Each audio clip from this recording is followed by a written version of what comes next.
รายการภาคข่าวภายในแขวง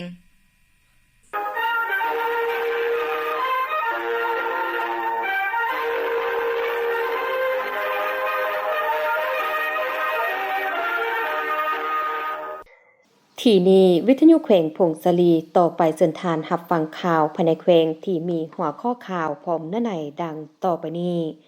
ผู้มีสิทธิ์เลือกตั้งอยู่บ้านอย่างเหนือและบ้านหาดงาไตตื่นตัวเข้าร่วมรับฟังการเสนอตัว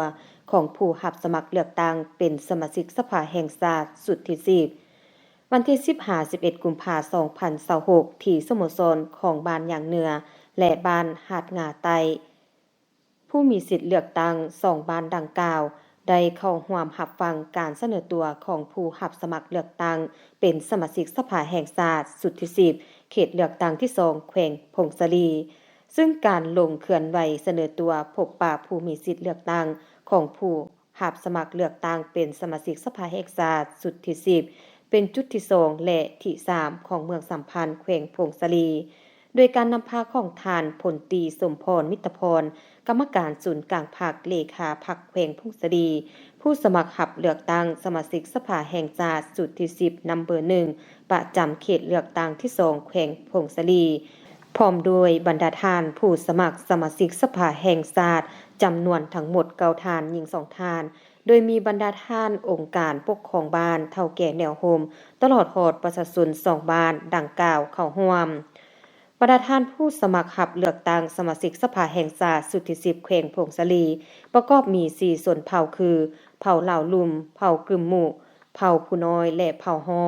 มีจำนวนทั้งหมด10ท่านหญิง2ท่านในนี้ตัวแทนจากศูนย์กลาง2ท่านจากขั้นแขวง8ท่านอายุสูงสุด68ปีต่ำสุด41ปีอายุเฉลี่ย54ปีจากนั้นบรรดาท่านผู้สมัครสมาชิกสภาแห่งชาติประจำนวนทั้งหมด10ท่านนับตั้งแต่นำเบอร์1จนถึงนำเบอร์10ก็ได้เสนอประวัติโดยย่อเกี่ยวกับการเคลื่อนไหวและหน้าที่ความรับผิดชอบในแต่ละระยะและความมุ่งหวังแนวความคิดของตนเองที่จะนำพาสร้างสรรค์พัฒนาแขวงพงศลีในต่อหน้าให้มีความเจริญรุ่งเรืองศรีวิไลทั้งนี้เพื่อให้ผู้มีสิทธิ์เลือกตั้งได้รับรู้และนำไปพิจารณาสุ่มจิตสุ่มใจใส่สิทธิ์ของตนปลอดบัตรคัดเลือกเอาบุคคลที่มีมาตรฐานและเงื่อนไขกว่าหมู่และสามารถเป็นตัวแทนของประชาชนบรรดาเผ่าปกป้องสิทธิผลประโยชน์ของประชาชนโดยประชาชนและเพื่อประชาชนอย่างแท้จริงพร้อมกันนั้นผู้รับสมัครเป็นสมาชิกสภาแห่งชาติสุดที่10ประจำเขตเลือกตั้งที่2แขวงพงศลียังได้ให้คำมั่นสัญญาว่าถ้าหากได้เลือกเข้าเป็นสมาชิกสภาแห่งชาติสุดที่10แม่นพร้อมแล้วที่จะปฏิบัติตามสิทธิและหน้าที่ภาระบทบาทของตนเองในฐานะเป็นตัวแทนแห่งสิทธิผลประโยชน์ของประชาชนและจะนำเอาบรรดาปัญหาต่างๆของประชาชนอยู่ท้องถิ่นเสนอต่อกองประชุมสภาแห่งชาติแต่ละสมัยพร้อมนั้นก็ยังจะได้เสนอและปรับปรุงแก้ไขบรรดานิติกรรมกฎหมายต่างๆพิจารณาตกลงปัญหาต่างๆของชาติของท้องถิ่นสำหรับประชาชนใน2บ้านดังกล่าวมีผู้ใช้สิทธิ์เลือกตั้งทั้งหมด331คนหญิง139คนการเคลื่อนไหวพบปะผู้มีสิทธิ์เลือกตั้งในครั้งนี้จะดำเนินไปถึงวันที่20กุมภาพันธ์และการปลอมบัตรเลือกตั้งอย่างเป็นทางการจะจัดขึ้นในวันอาทิตย์วันที่22กุมภาพันธ์2026นี้ผู้รับสมัครเลือกตั้งสมาชิกสภาประชาชนแขวงสุดที่5ประจำเขตเลือกตั้งที่7เมืองบุญใต้โฆษณาหาเสียงและพบปะประชาชน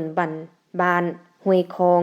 วันที่9กุมภาพันธ์2026นี้อยู่ที่ห้องการบ้านห้วยคองเมืองบุญใต้แขวงพงศลีผู้รับสมัครเลือกตั้งเป็นสมาชิกสภาประชาชนแขวงสุดที่5ประจำเขตเลือกตั้งที่7เมืองบุญใต้ลงเคลื่อนไหวหาเสียงและพบปะประชาชนบ้านห้วยคองซึ่งเป็นจุดทับอิฐของเมืองนำโดยทานทองจริงอินทเสงกรรมการพรรคแขวงเลขาคณะบริหารงานพรรคเมืองบุญใต้ทั้งเป็นหัวหน้าคณะทีมงานลงสมัครสมาชิกสภาประชาชนแขวงเขตเลือกตั้งที่7เมืองบุญใต้นำเบอร์1พร้อมด้วยคณะผู้ลงสมัครเลือกตั้ง6ท่านหญิง3ท่านและทีมงานการเมืองโดยการต้อนรับอย่างอบอุ่นของทานเลขาพรรคในบ้านพร้อมด้วยองค์การจัดตั้งทุกขั้นของบ้าน ตลอดฮอดประชาชนผู้มีสิทธิ์เลือกตั้งเข้าร่วมทั้งหมด101คนหญิง65คนจุดประสงค์ของการโฆษณาหาเสียงของผู้สมัครรับเลือกตั้งเป็นสมาชิกสภาประชาชนแขวงสุดที่5แม่นเพื่อเป็นการสร้างความรับรู้และเข้าใจแจ้งตื่มเกี่ยวกับถาดแท้ของระบอบการเมืองของประเทศเฮาซึ่งเป็นระบอบประชาธิปไตยประชาชนมีความรู้และเข้าใจเกี่ยวกับความเรียกร้องต้องการทางด้านองค์ประกอบการจัดตั้งและบุคลากรสมาชิกสภาประชาชนแขวงสุดที่5เห็นได้สิทธิและหน้าที่พันธะของพลเมืองในการไปใช้สิทธิ์ปอนบัตรเลือกตั้ง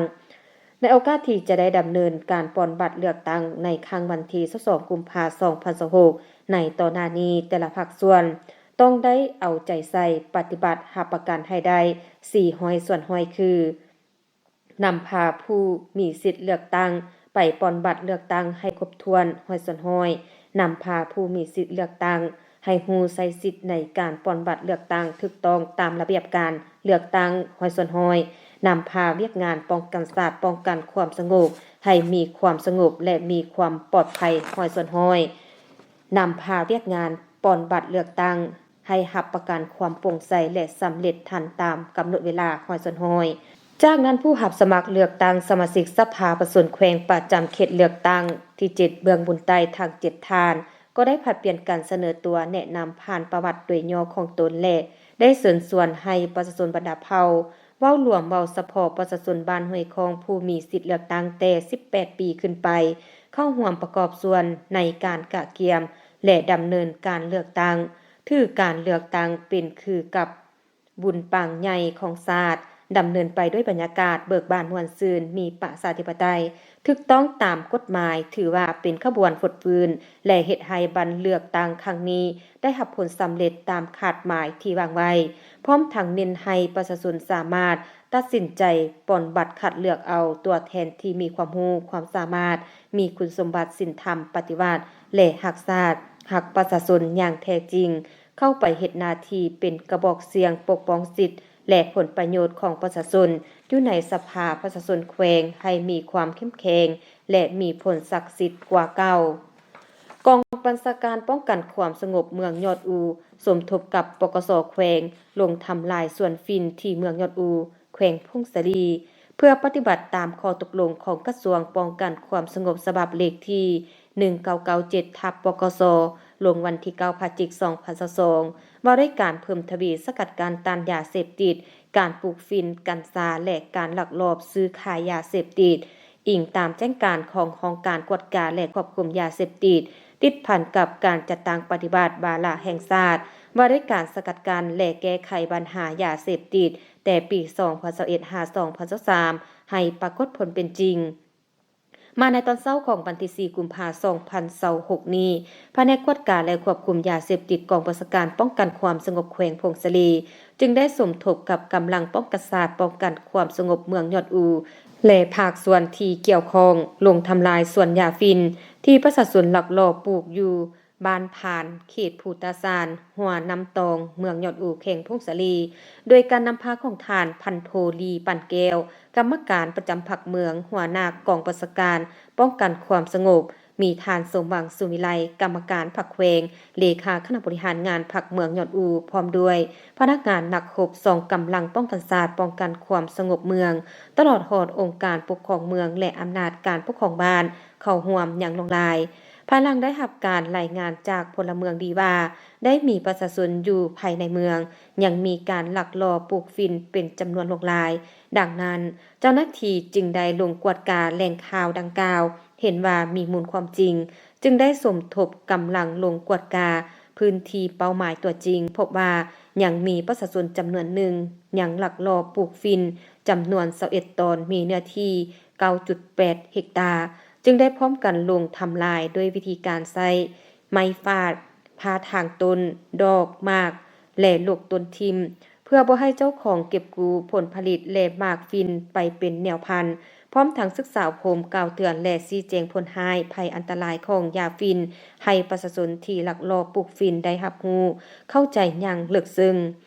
ยาฟินเป็นสารกระตุ้นที่ออกฤทธิ์รุนแรงต่อระบบประสาทเป็นสารตั้งต้นในการผลิตยาเสพติดประเภทยาบ้าเฮโรอีนและเป็นส่วนผสมในการผลิตสารเสพติดประเภทอื่นๆที่ผิดกฎหมายและเกิดห้ามในสาธารณรัฐประชาธิปไตยประชาชนลาว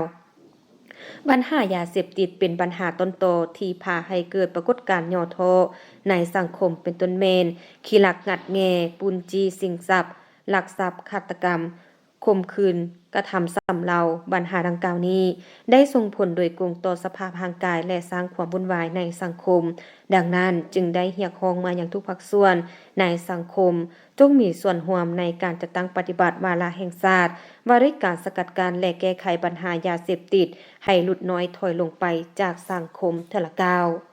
ผู้รับสมัครเลือกตั้งเป็นสมาชิกสภาประชาชนแขวงสุทธิ5ประจำเขตเลือกตั้งที่6ประจำเมืองยอดอูลงเสนอตัวอยู่บ้านผาแดงเมืองยอดอูแขวงพงศรีวันที่9กุมภาพันธ์2026อยู่ที่โรงเรียนบ้านผาแดงเมืองยอดอูแขวงพงศรีผู้รับสมัครเลือกตั้งเป็นสมาชิกสภาประชาชนแขวงสุทธิ5ประจำเขตเลือกตั้งที่6ประจำเมืองยอดอูได้ลงเสนอตัวพบปะผู้มีสิทธิ์เลือกตั้งอยู่บ้านผาแดงเสนอตัวพบปะมีทั้งหมด7ทานยิง1ทานซึ่งเป็นบ้านทำอิฐที่จะเริ่มลงโฆษณาหาเสียงโดยการนำพาของทานสมบังสุมวิไลกรรมการประจำพรรคแขวงเลขาพรรคเมืองยอดอูผู้รับสมัครเลือกตั้งสมาชิกสภาประชาชนแขวงสุทธิ5นำเบอร์1พร้อมด้วยคณะและภาคส่วนที่เกี่ยวข้องเข้าร่วมติดตาม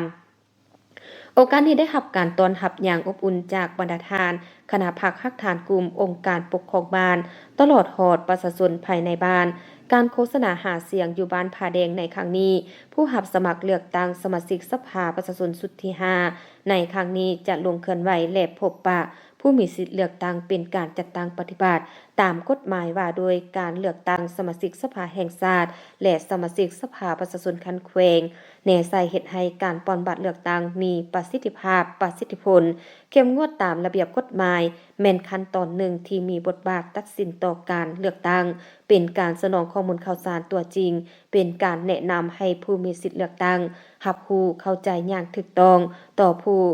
สมัครรับเลือกตั้งแต่ละทานเพื่อเป็นบอนอิงในการค้นคว้าคนคิดสมเทียบใส่มาตรฐานเพื่อตัดสินใจเลือกเอาผู้ที่ตนเห็นว่ามีมาตรฐานกว่าหมู่เพื่อเป็นตัวแทนของตนปฏิบัติสิทธิอำนาจของประชาชนอยู่สภาแห่งชาติและสภาประชาชนคันแขวงเพื่อสร้างโอกาสให้ผู้มีสิทธิเลือกตั้งและผู้รับสมัครเลือกตั้งได้พบปะแลกเปลี่ยนคำคิดเห็นซึ่งกันและกันแนใส่ให้ผู้มีสิทธิเลือกตั้งได้พิจารณาอย่างถี่ถ้วนเพื่อคัดเลือกเอาตัวแทนที่มีความรู้ความสามารถและรักชาติรักประชาชนอย่างแท้จริงเข้าไปเฮ็ดหน้าที่ในสภา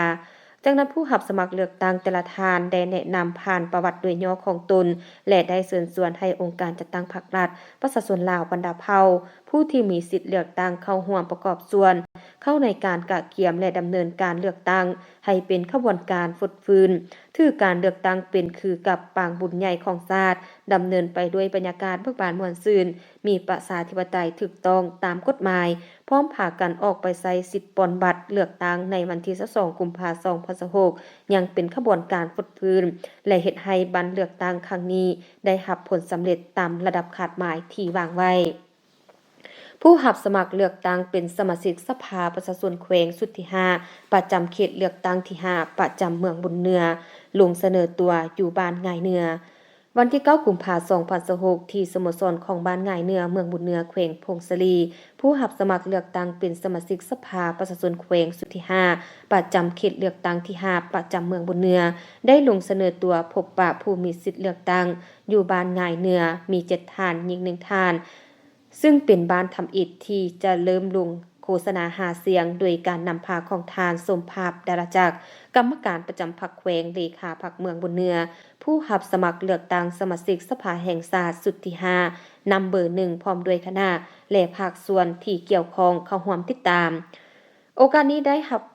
การต้อนรับอย่างอบอุ่นจากบรรดาทานคณะพรรคฮักฐานกลุ่มองค์การปกครองบ้านตลอดฮอดประชาชนภายในบ้านการโฆษณาหาเสียงอยู่บ้านง่ายเนือครั้งนี้ผู้รับสมัครเลือกตั้งสมาชิกสภาประชาชนแขวงสุทธิ5ในครั้งนี้จะลงเคลื่อนไหวและพบปะผ ผู้มีสิทธิ์เลือกตั้งเป็นการจัดตั้งปฏิบัติตามกฎหมายว่าโดยการเลือกตั้งสมาชิกสภาแห่งชาติและสมาชิกสภาประชาชนคันแขวงในสาเหตุให้การปฏิบัติเลือกตั้งมีประสิทธิภาพประสิทธิผลเข้มงวดตามระเบียบกฎหมายแม่นขั้นตอนหนึ่งที่มีบทบาทตัดสินโตการเลือกตั้งเป็นการสนองข้อมูลข่าวสารตัวจริงเป็นการแนะนำให้ผู้มีสิทธิ์เลือกตั้งรับรู้เข้าใจอย่างถูกต้องต่อผู้สมัครรับเลือกตั้งแต่ละท่านเพื่อเป็นบอนอิงในการค้นคว้าค้นคิดสมเทียบใส่มาตรฐานเพื่อตัดสินใจเลือกเอาผู้ที่ตนเห็นว่ามีมาตรฐานกว่าหมู่เพื่อเป็นตัวแทนของตนปฏิบัติสิทธิอำนาจของประชาชนอยู่สภาแห่งชาติและสภาประชาชนขั้นแขวงเพื่อสร้างโอกาสให้ผู้มีสิทธิเลือกตั้งและผู้รับสมัครเลือกตั้งได้พบปะแลกเปลี่ยนความคิดเห็นซึ่งกันและกันแนใส่ให้ผู้มีสิทธิเลือกตั้งได้พิจารณา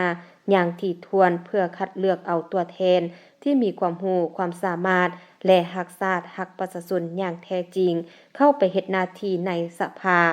จากนั้นผู้รับสมัครเลือกตั้งแต่ละท่านได้แนะนำผ่านประวัติโดยย่อของตนและได้เชิญชวนให้องค์การจัดตั้งพรรครัฐประชาชนลาวบรรดาเผ่าผู้มีสิทธิเลือกตั้งเข้าร่วมประกอบส่วนเข้าในการกากเกียมและดำเนินการเลือกตั้งให้เป็นขบวนการฟดฟื้นถือการเลือกตั้งเป็นคือกับบุญปางใหญ่ของชาติดำเนินไปด้วยบรรยากาศเบิกบานม่วนซื่นมีประชาธิปไตยถูกต้องตามกฎหมายพร้อมพากันออกไปใช้สิทธิ์ปฏิบัติเลือกตั้งในวันที่22กุมภาพันธ์2026อย่างเป็นขบวนการฟดฟื้นและเฮ็ดให้บันเลือกตั้งครั้งนี้ได้รับผลสำเร็จตามคาดหมายที่วางไว้หัวหน่วยธุรกิจเดินยาเทียม DNA มอบเครื่องกีฬาให้แผนกสหพันธ์แม่หญิงทหารแขวงพงศลีในตอนบ่ายของวันที่9มังกร2026นี้สหายนางบัววันศรีดวงพระจันทร์หัวหน่วยธุรกิจเดินยาเทียม DNA ได้นำเอาเครื่องกีฬามามอบให้แผนกสหพันธ์แม่หญิงห้องการเมืองกองบัญชาการทหารแขวงพงศลีจำนวน50สูตรในมูลค่า5ล้านกีบโดยตั้งหน้ากล่าวหับของสหายพันโทคำเฮาสุขยราชของหัวหน้าห้องการเมืองผู้ชี้นำองค์การจัดตั้งมหาชนกองบัญชาการทหารแขวงพงศลีในพิธีดังกล่าวสหายพันโทนางพรมาลีสูวงไสคณะบริหารงานสหพันธ์แม่หญิงหัวหน้าแผนกสหพันธ์แม่หญิงห้องการเมืองกองบัญชาการทหารแขวงได้ผ่านข้อตกลงของกองบัญชาการทหารแขวงว่าได้การมอบใบย่องๆให้หัวหน่วยธุรกิจและบุคคลผู้ที่มีผลงานดีเด่นในการประกอบส่วนซอยเหลือทางด้านวัตถุปัจจัยต่างๆให้กองบัญชาการทหารแขวงพร้อมทางกล่าวมอบใบย่องๆดังกล่าวโดยสหายพันโทคำเฮาสุขยราชของหัวหน้าห้องการเมืองผู้ชี้นำองค์การจัดตั้งมหาชนกองบัญชาการทหารแขวงพร้อมได้แสดงความขอบอกขอบใจต่อภาคส่วนดังกล่าวที่ได้นำเอาเครื่องกีฬามามอบให้แผนกสหพันธ์แม่หญิงห้องการเมืองกองบัญชาการทหารแขวงและได้อวยพรใส่อันประเสริฐให้สหายนางบัววันศรีดวงพระจันทร์หัวหน่วยธุรกิจเดินยาเทียม DNA จงมีสุขภาพเข้มแข็งมีผลสำเร็จในหน้าที่เวียกงานก็คือการดำเนินธุรกิจต่างๆจงเดินแม่นแล่นสะดวกสืบต่อหัดแน่นความสามัคคีระหว่างกลุ่มกองทหารแขวงและหัวหน่วยธุรกิจพร้อมนี้อย่างได้ให้คำมั่นสัญญาว่าจะนำเอาเครื่องดังกล่าวไปมอบต่อให้บรรดากรมกองที่ปฏิบัติหน้าที่อยู่ชายแดนได้นำใส่ให้เกิดประโยชน์สูงสุดผู้รับสมัครเลือกตั้งสมาชิกสภาประชาชนแขวงพงศลีสุทธิ5ประจำเขตเลือกตั้งที่4เมืองสัมพันธ์สืบโตลงเคลื่อนไหวโฆษณาหาเสียงและพบปะกับพนักงานราชการและประชาชนบ้านห้วยทองวันที่9กุมภาพันธ์2026ผู้รับสมัครเลือกตั้งเป็นสมาชิกสภาประชาชนแขวงพงศลีสุทธิ5ประจำเขตเลือกตั้งที่4เมืองสัมพันธ์สืบโตลงเคลื่อนไหวโฆษณาหาเสียงและพบปะกับพนักงานราชการและประชาชนบ้านห้วยทองที่ขึ้นกับกลุ่มบ้านนาไซเมืองสัมพันธ์แขวงพงศลีซึ่งนำโดยทานทองตือเกียรติสบงกรรมการพรรคแขวงเลขาคณะบริหารงานพรรคเมืองทางเป็นหัวหน้าคณะลงสมัครเลือกตั้งประจำเขตเมืองสัมพันธ์นัมเบอร์1พร้อมคณะผู้ลงสมัครเลือกตั้งมีบรรดากรรมการประจำพรรคเมืองกรรมการพรรคเมืองหัวหน้าห้องการกองบัญชาการทหารตำรวจรัฐวิสาหกิจตลอดหอดเลขาคณะพรรคฮักทานกลุ่มเลขาพรรคในบ้านพร้อมด้วยองค์การจัดตั้งทุกคันของบ้านและประชาชนผู้มีสิทธิ์ปอนบัตรเลือกตั้งภายในบ้านห้วยทองเข้าร่วม ในพิธีก็ได้รับฟังการผ่านประวัติโดยย่อของผู้รับสมัครเลือกตั้งสภาประชาชนแขวงสุดที่5ประจำเขตเลือกตั้งที่4เมืองสัมพันธ์จากนั้นผู้รับสมัครเลือกตั้งสภาประชาชนแขวงสุดที่5ประจำเขตเลือกตั้งเมืองสัมพันธ์ทั้ง7ท่านก็ได้ขึ้นกล่าวเสนอตัวพร้อมทั้งมีคำเห็นต่อผู้มีสิทธิ์เลือกตั้งพร้อมนั้นผู้รับสมัครเลือกตั้งสมาชิกสภาประชาชนแขวงสุดที่5ได้เรียกร้องประชาชนในทั่วเมืองสัมพันธ์จงไปใช้สิทธิ์ปลดบัตรเลือกตั้งให้บรรลุผลสำเร็จ4คาดหมายที่วางไว้